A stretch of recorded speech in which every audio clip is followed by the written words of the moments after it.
As a Muslim American with multiple ethnic identities, the US presidential election result has certainly left me unsettled.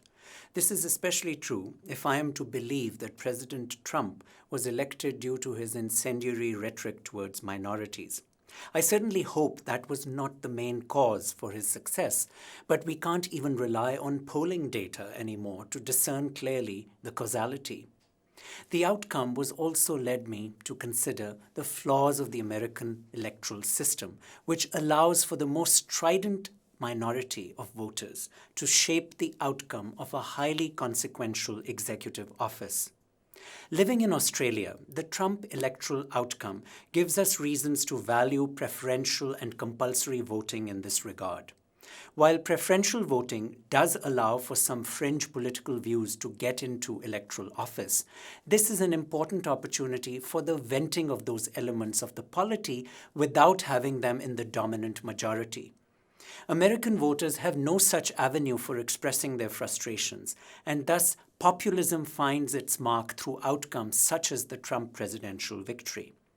Now let us settle in beyond the doom and gloom projections and see what Trump might do realistically beyond his stated rhetoric.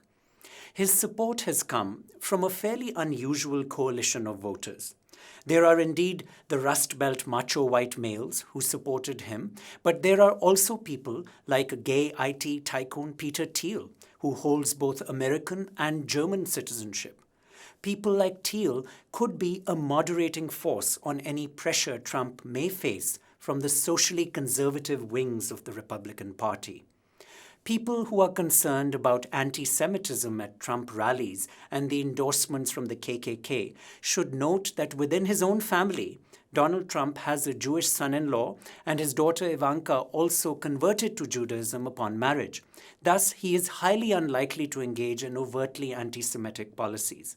We can also hope that his wife Melania, being the first foreign-born First Lady from the former Yugoslavia, would give him some lessons on the perils of divisive ethnocentric rhetoric moving forward. On broader foreign policy issues, he would likely become more hawkish on Iran and China, but more dovish on Russia and North Korea. Regardless of specific positions on country relations, he is unlikely to start armed conflict given his less interventionist views on world affairs. How this plays out remains to be seen. He should certainly learn from the dovish approaches that the Clinton administration undertook with North Korea, when erstwhile Secretary of State Madeleine Albright visited Pyongyang as a peace gesture, which came to no avail. With Russia, I remain more optimistic, as I do fervently believe that Vladimir Putin is ultimately a pragmatist.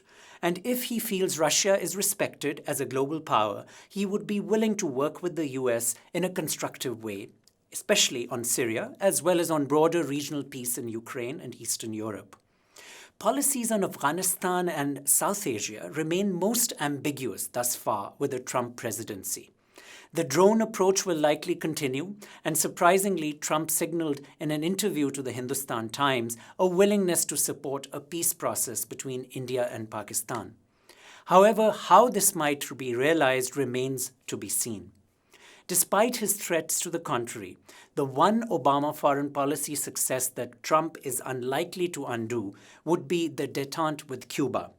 There is too much business value in stake for those positive changes underway to be rolled back, no matter what the extreme elements of the Cuban-American Republican presence in Florida may suggest.